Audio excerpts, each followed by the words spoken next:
توضیحاتی در مورد اسامی جمع. همانطور که در بخش قبل بیان کردیم، برای جمع بستن یک اسم عام باید حرف اس رو به آخر اون اضافه کنیم. همچنین بیان کردیم که اگر حرف آخر اسم یکی از حروف S، CH، SH و X باشه، باید حروف ES رو به آخر اون اضافه کنیم. برای مثال glass, glasses. Match, matches. Dish, dishes. Box, boxes. اما هنگامی که حرف آخر یک اسم حرف او باشه، اغلب از ES برای جمع کردن اون استفاده می کنیم.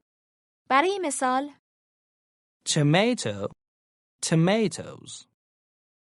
Potato, potatoes. اما چنانچه حرف آخر اسم حرف وای باشه، هنگام اضافه کردن اس جمع به اون، وای به IE تبدیل میشه. برای مثال baby, babies. Lady, ladies. به این نکته توجه داشته باشین که تلفظ حرف اس جمع بدین شکله.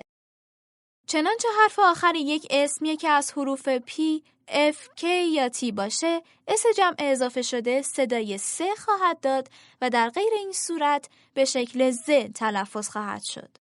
برای مثال Books, cats, cups. Jungles, doors, walls. به این نکته توجه داشته باشین که برای جمع بستن اسامی عام چند استثناء وجود داره. در بیشتر موارد اگر حرف آخر اسامی عام صدای ف بده، هنگام اضافه شدن اس یا ای اس حرف آخرشون به وی تغییر میکنه. برای مثال Knife, knives. Leaf, leaves. برخی دیگر از اسامی عام نیز برای جمع بستن قاعده خاصی ندارن و هنگام جمع بستن شکل مفرد اونها عوض میشه. برای مثال Man, men. Foot, feet.